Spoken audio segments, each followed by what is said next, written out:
Ovulaation käynnistykseen käytetään gonadotropinia vapauttavan hormonin analogia sekä vastavaikuttaja dopamiinin antagonistia sisältäviä ovopellettejä.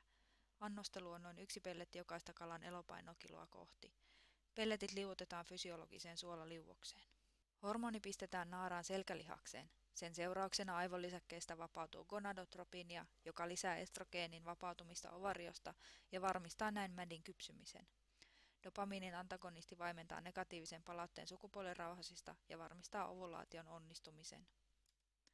Uroksen tunnistaa ulkoisesti mahapuolella roikkuvasta höpöttimestä.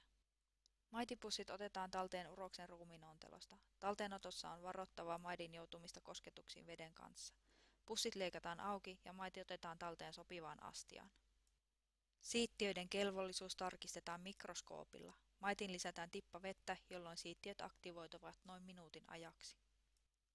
Mädin kypsymisaika riippuu altaan veden lämpötilasta. Mädin kypsyttyä tainutettu naaras lypsetään. Lypsy tapahtuu voimakkaan peukalonvedoin mahapuolelta kohti peräaukkoa.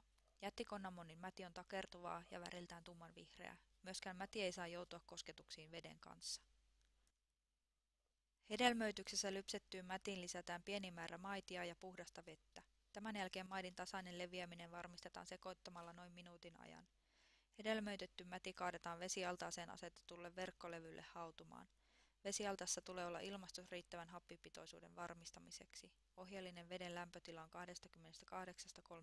28–30 asteeseen. Pian munassa alkaa erottua erillinen pintakerros. Noin 4 tunnin kuluttua alkiossa alkaa erottua ruskoaspussi, josta poikanen saa ravintonsa ensimmäiset vuorokaudet. Ruskoaspussin huvettua poikasia aletaan ruokkia lepomunista kasvatetulla artemialla, joka on ravinteikas suolaisen veden hankajalkainen.